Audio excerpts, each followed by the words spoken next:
Somaliland wararkayntu waa kaaga mahadnaqaysaa in waraysiiso wasiir xaalado kala duwan baa dalka ka taagnaa doorashooyinka dib u dhacayaan xaaladda dawladda dalka iyo doorashooyinka dib u dhacaysa dadka naga بسم الله الرحمن الرحيم الحمد لله رب العالمين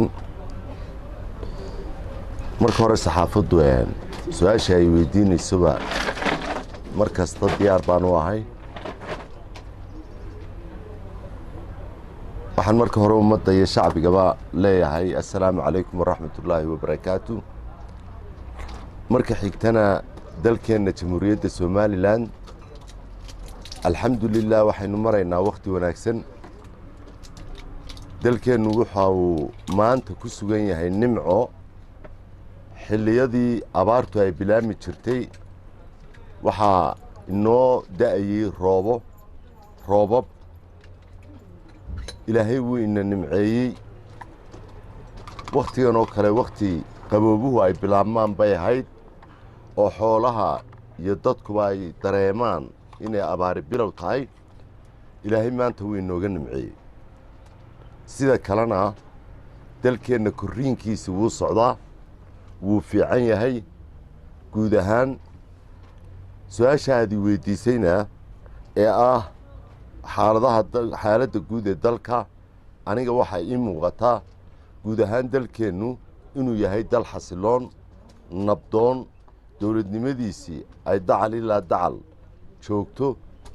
waa run way jiri karaan mar walba waxyaaba dadku ay isku qabtaan way jiri karaan qaar wax tabaya way jiri karaan meelo wax laga dareemayo oo laga dareemayo in ay baahi u gaara ama baahi guud ay kaga badan tahay meelaha kale laakiin marka guud ahaan si caama loo eego waxaynu maraynaa alxamdu lilaahi rabbialcaalamiin ilaahayna waxaynu ka rajaynaynaa inuu nimcadaana inoogu wado uu isaga deeqdiisa ah innagana dadaalkeenna iyo dowladnimadeenna aynu dhan uga soo wada jeedno inaynu nabadeennana ilaashanno dowladnimadeennana aynu ilaashanno waxaa jirta gudoomiye xisbiga wadani oo maanta hadda waxuu ka deeriyey xaaladda dalka waxaanu ku baaqaa mudaharaadyo arrintaas aad aragta gudoomiye xisbi marka uu yahay iyo xisbiyada mucaaradku had iyo jeer indhahoodu way arkaan ama waxay dee mucaaradba ku yihiin nidaamka markaa jira markaa inuu isagu xaalad ka hadlo oo xaaladda uu ka hadlayana si negatifa u arkaa waa sababta uu xisbulmucaarad u yahay laakiin mudaharaadka aad sheegayso aanu ma garanayo sabab cad oo muuqata oo iminka wax weyn oo dhacay oo masiibo oo inagu dhacday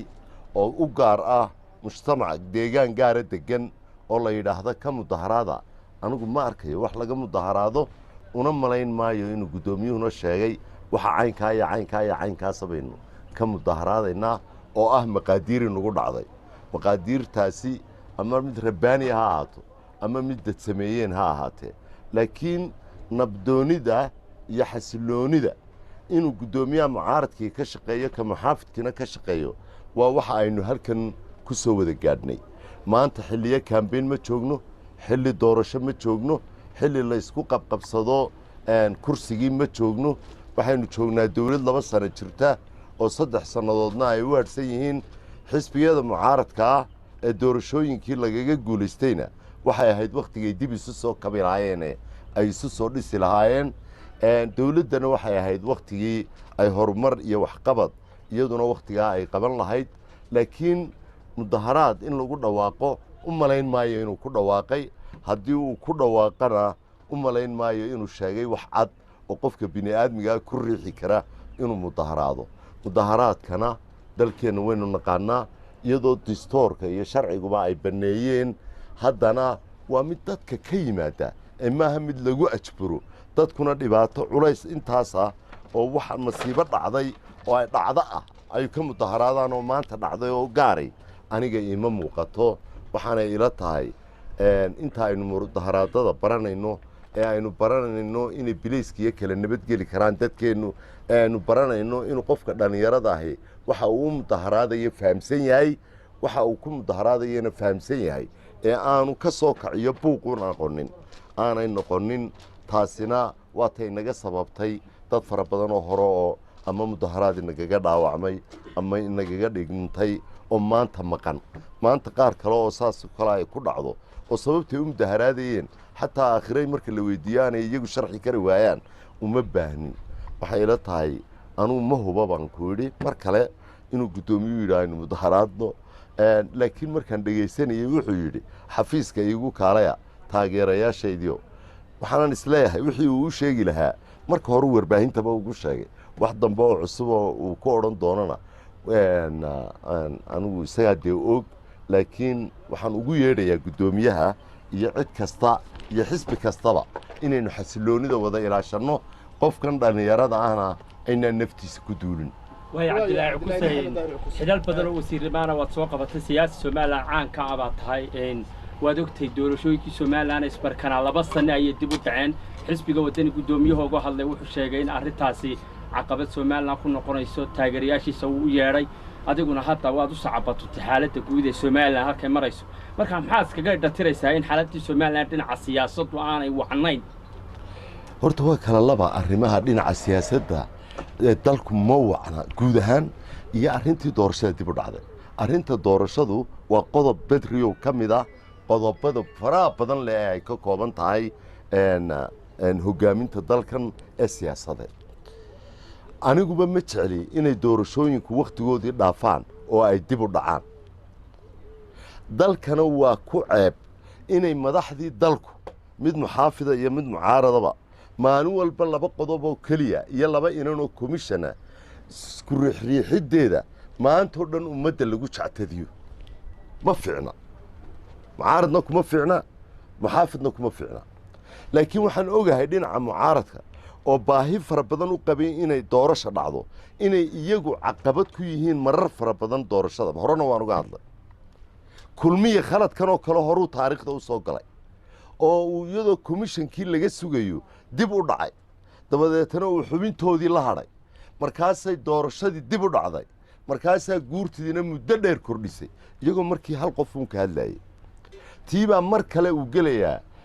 xisbiga wadanina waxaan ugu yeedhi lahaa ha inoo degdegto iminka suurtagal ma aha bishii disembaree la qabtay waynu joognaaba markaa muddada la kordhinayaana si ay u koobnaato oo aanay u noqonin maanta haddana in muddo dheeroo kale la kordhiyo kordhintu way taagan tahaybe inay xubintoodiina keenaan waddani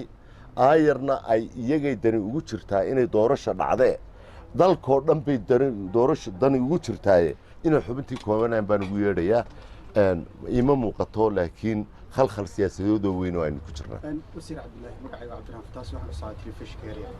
hore markeedu wasiirka xanaanada xoolaha ahayd waxaad u sheegtay in madaxweyne siilaaye ka dambeeya oo muuqan doona aanay jirin waad uga jeeday markaa in madaxweynayaasha soo socda aanay u taageelin doorashooyinka wakiilada iyo deegaanka ee soo socda hadalkii maalintii aad ingiriiska joogtay aad sheegaysaa lahayd madaxweyne muuqan doono siilaaye ka dambeeya ma jiro maalintii muuqan oo madaxweynaha sodhan ay ku guuldaraysa inuu doorashooyinkaasi qabto may wallahi tarjumaadaadu waa fantastic iyada lafteeda laakiin fantastico anigu sidaa uma jeedin sidii aan u jeeday waxay ahayd dalkan anigu waxaan la soo shaqeeyey madaxweynayaashii cabdiraxmaan axmed cali laga bilaabo ilaa muuse biixi oo maanta u dambeeya cabdiraxmaan axmed cali maxamed ibraahim cigaal daahir riyaale kaahin axmed maxamed siiraanyo iyo muuse biixi cabdi way joogaan mid waliba dalkan wax weyn buu qabtay waxaanay ahaayeen rag kala da'weyn oo kala siifi sarreeya oo wakhtiyo kala duwanna qabtay bay ahaayeen doorashada xilligaasi anu madaxweynahayga aan afhayeenka u ahaa wixii aan odhanayey aan ku dhisayey waan idhi maantase waxaynu joognaa madaxweyne muuse biixi cabdi madaxweyne muuse biixi cabdi waxa uu fadhiyaa kursigii dhammaanteenna inaynu taageerno wuxuu u baahan yahay baahidaasi wuu inoo baahan yahay dalkeennuna wuu u baahan yahay waanan taageeraya